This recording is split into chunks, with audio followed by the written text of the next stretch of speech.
Hello, in this video I'm going to go through some brief biographical details of Robert Hooke. So that's of Hooke's law fame. We come across with elasticity, extending springs and things like that in the materials section that we're looking at in classical mechanics. There isn't a definitive picture of Hooke from the time. I mean, there's this picture that I presented here, which may or may not actually look anything like him. But there's no confirmed painting of the guy, so we can't say exactly what he looked like. But we do know that he was a contemporary of Newton, and that's how he mainly crops up in the history of physics, because of this rivalry between himself and Newton. So he was born in 1635, so 7 years before Newton was born, and he was born on the Isle of Wight to an Anglican priest.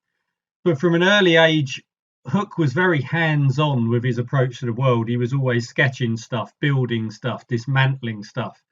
And this was a theme throughout his career. The very talented guy would do a lot of different things, but he'd start things and maybe not finish them. And he didn't have the mathematical capabilities of someone like Newton. But then again, who did really at the time? There weren't many. In 1655, he became assistant to Robert Boyle at Oxford. Boyle's law, all of the gas laws and things like that. And he built and operated an air pump for Boyle, quite possibly contributed to Boyle's law itself. And Boyle was at the centre of a group at Oxford, which included people like Christopher Wren, the architect. And they were involved in setting up the Royal Society in 1660. So it was a very influential group. And if you remember, if you know anything about Newton, Newton was at Cambridge. And there was a certain rivalry between Hooke and Newton. Hooke has this reputation of being a sort of nearly man of physics, in Newton's shadow, and being a difficult personality. How much that's true about his personality is not really easy to say. There isn't that much surviving documentation. Plus, of course, Newton had a lot of, quite a big fan club at the time, being who he was. But their rivalry largely stems from this period of correspondence that Hooke and Newton had.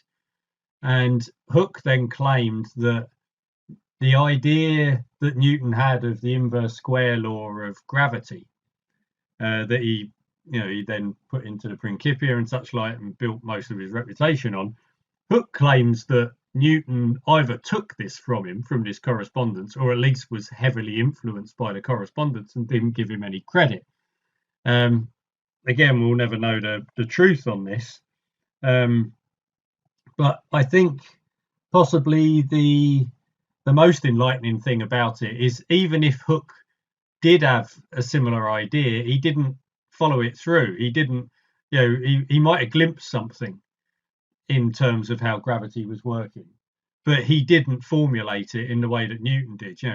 Newton took this idea and he mathematically explored it and formulated the idea to really flesh it out and get understanding of it, which Hooke didn't do. So there's only so far this complaint can go, possibly. But Hooke did achieve a lot of things. Like I say, he was involved with Boyle and gas laws. He had Hooke's law to do with elasticity, which interestingly he announced in 1660 in anagram form. A lot of people did this at the time because you wanted to be able to sort of show or prove that you've made some kind of discovery without just giving it away, maybe while you're still working on it. So you want to be seen as the person who first came up with it. And he took a Latin description of what he had discovered, which I think in English is something like, as the extension, so the force. So the extension is proportional to the force applied, essentially.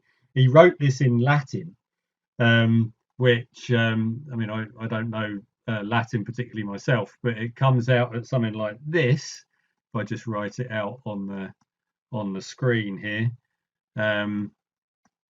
And he took this Latin expression, which is saying that the extension is proportional to the force, and then he wrote it out in anagram form. So he released this, well, it was alphabeticalized anagram. So he just took all of these letters and then wrote it out in this format, so he could then say, well, yeah, I already knew this, and I'd published it on a certain date. So it's a bit of a weird thing they used to do back in the day, but you know, there are limited options of how to prove these things. He did a lot of work with microscopes. You know, he had the earliest observation of a microorganism. He coined the word cell when he was looking at plant cells and thought that they looked like the cells of a honeycomb. And his quite extraordinary artistic ability came into play here as well. I mean, this picture here that I've got of a flea, the very famous drawing that Hooke did of a flea. I mean, it's astonishing, the detail on it. So, you know, this is a guy who covered lots of areas of science. His association with Christopher Wren continued as well. I mean, as I was saying, the Royal Society got set up in 1660. In London, there was the Great Fire in 1666, and of course, Christopher Wren was the main man when it came to rebuilding London after that. And Hooke was the chief assistant to Christopher Wren during the rebuilding. He surveyed over half of the buildings in London. He designed the monument to the Fire of London, the Royal Observatory at Greenwich, and also the method of construction of the dome at St Paul's Cathedral. So yeah, I mean, he was involved in a lot of stuff. I mean, I think he for recall, yeah, he wanted to have a grid structure for the rebuilt London, you know, which was of course much different to the original windy back streets and everything that had sort of organically built in the city of London.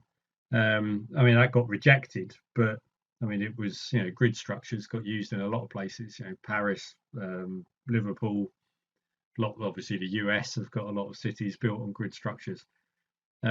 So yeah, I mean, this is why I wanted to do the video on Hooke, because I think he's had a bit of a bad rap when it comes to the reputation, that he's just seen as this, you know, bit of a loser, bit of a misery.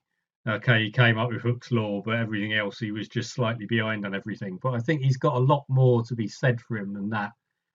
You know, it just happens to be, well, who could stand up to being a scientist at the same time as Newton? Newton just he dominated the period, particularly in England at the time. So it was a little unfortunate, really, for Hooke that was what he was up against, but still a remarkable scientist.